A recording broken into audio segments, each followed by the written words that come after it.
বিএনপির মহাসচিব মির্জা ফখরুল ইসলাম আলমগীর কি পদ হারাবার আশঙ্কায় আতঙ্কিত? তিনি কি ক্রমান্বয়ে গৌণ হয়ে যাচ্ছেন? বিএনপির বিভিন্ন সময় গুরুত্বপূর্ণ দায়িত্ব পালন করা বর্তমানে ক্রমান্বয়ে কোণঠাসা হয়ে পড়া অনেক নেতার সেরকমই ধারণা। সুপ্রিয় দর্শক শ্রোতা, আসসালামু আলাইকুম। যে যেখানে আছেন ভালো থাকুন, সেটাই প্রত্যাশা করি। বিএনপির দুঃসময়গুলিতে মির্জা ফখরুল ইসলাম আলমগীর যেভাবে হাল ধরেছেন, তার ব্যক্তিগত একটা ইমেজ থেকে বিএনপিকে নিয়ে সামনের দিকে এগিয়ে গিয়েছেন। যখন বেগম খালেদা জিয়া কারাগারে, তার পুত্র তারেক রহমান প্রবাসে, এই জাতীয় ক্রাইসিসে সংস্কারপন্থীদের সঙ্গে মোকাবেলা করা, ক্ষমতাসীন আওয়ামী লীগের বিভিন্ন কর্মসূচির বিপরীতে উজান বইতে গিয়ে মির্জা ফখরুল ইসলাম আলমগীরকে অনেক প্রতিকূলতা মোকাবেলা করতে হয়েছে। সাম্প্রতিক সময়ে তিনি ক্রমান্বয়ে গৌণ হয়ে যাচ্ছেন। বিএনপিতে তার প্রয়োজন কি ফুরিয়ে গেছে? এমন আলোচনা শুরু হয়েছে। দর্শক শ্রোতা, আপনারা কি বিস্মিত হবেন যদি হঠাৎ করে একদিন শোনেন মির্জা ফখরুল ইসলাম আলমগীর আর বিএনপির মহাসচিব নেই? সবাইকে একত্রিত করে বিএনপিকে ধরে রাখা, বিএনপির বিভিন্ন কর্মসূচিকে উজ্জীবিত করে রাখায় তার যে ভূমিকা ছিল, সেই ভূমিকার পরিবর্তে হঠাৎ করে আসা অন্য কেউ গুরুত্বপূর্ণ পদে অধিষ্ঠিত হতে যাচ্ছেন, এমন প্রশ্ন বিএনপির অভ্যন্তরে। স্ট্যান্ডিং কমিটির সদস্য সালাউদ্দিন আহমেদ, তিনি বেগম খালেদা জিয়া পরিবারের ঘনিষ্ঠ আত্মীয় এবং কথিত আছে তারেক রহমানের একসময় তিনি প্রাইভেট টিউটর ছিলেন। সব মিলে তার স্মার্টনেস, তার লেখাপড়া, তার ব্যুরোক্রেসিতে চাকরি করা, প্রতিমন্ত্রী হিসাবে দায়িত্ব পালন করা এবং জিয়া পরিবারের সঙ্গে তার ঘনিষ্ঠতার কারণে তিনি এখন বিএনপিতে খালেদা জিয়া পরিবারের মোস্ট ট্রাস্টেড, সবচেয়ে আস্থা এবং বিশ্বস্ত ব্যক্তিতে পরিণত হয়েছেন। এটা বিএনপির অনেকেরই ধারণা।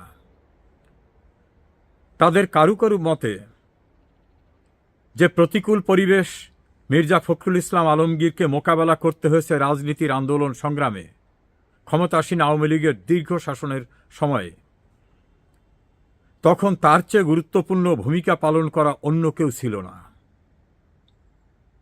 সালাউদ্দিন আহমেদ বিদেশে ছিলেন, বেগম খালেদা জিয়া কারাগারে, তারেক রহমান প্রবাসে, আর দলের ভিতরে সংস্কারপন্থীদের নানা রকম আলাপ আলোচনা, বিভিন্ন রকম ভূমিকা ছিল।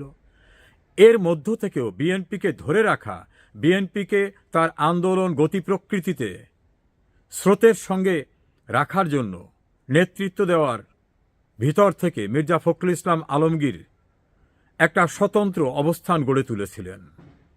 সজ্জন হিসাবে রাজনীতিতে কখনো অনাকাঙ্ক্ষিত শব্দ ব্যবহার না করা, গ্রুপিংয়ের ভিতর সম্পৃক্ত না হওয়া, এরকম অনেকগুলো বৈশিষ্ট্য নিয়ে বিএনপির নেতাকর্মীরা বলছেন যে মির্জা ফখরুল ইসলাম আলমগীর বিএনপির জন্য একটি বড় ধরনের অ্যাসেট।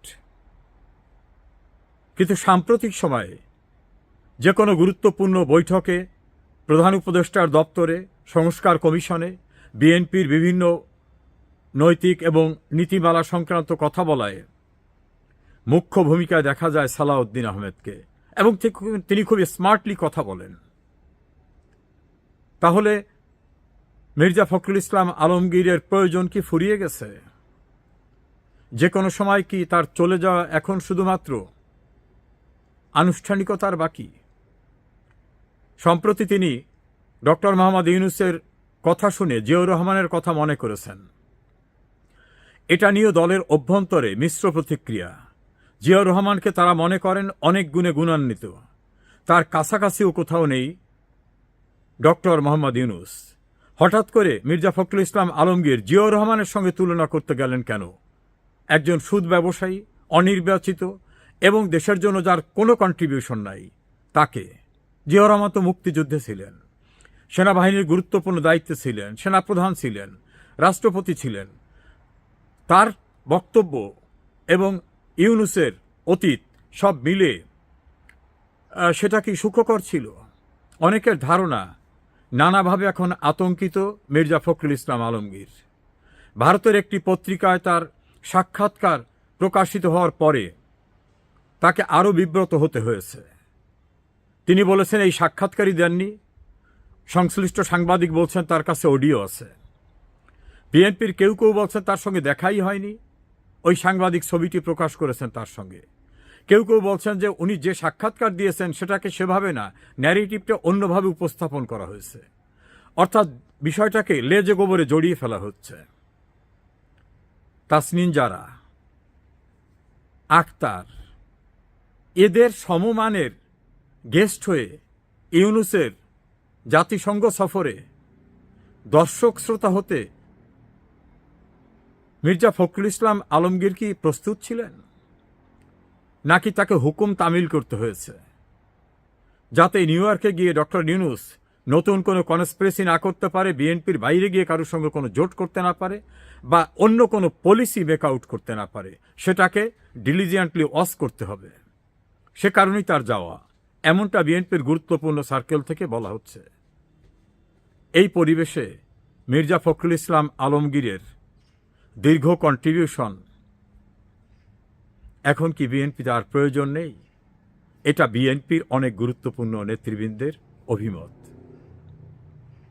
তারা খন্দকার দেলোয়ার হোসেন, যশোরের তলিকুল ইসলাম, আরও কিছু নেতাদের নাম উল্লেখ করে বলেছেন বিএনপিতে ক্রান্তিকালে অনেকে দায়িত্ব পালন করা অনেক নেতারা কিন্তু বিদায়ের সময়টা খুব সুখকর ছিল না তাদের, এমনকি তাদের পরিবারকেও সেভাবে রাজনীতিতে মূল্যায়ন করা হয়নি, এটা তাদের ধারণা।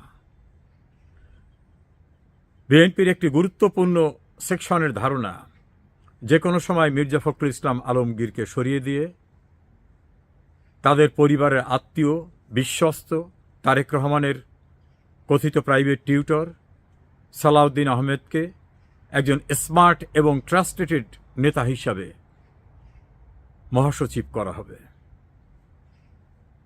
বিদায় হয়ে যাবে মির্জা ফখরুল ইসলাম আলমগীরের দীর্ঘদিনের দায়িত্ব পালনের গুরুত্বপূর্ণ স্থান থেকে। আপনি কেমনটা ভাবছেন? যে যেখানে থাকেন ভালো থাকুন।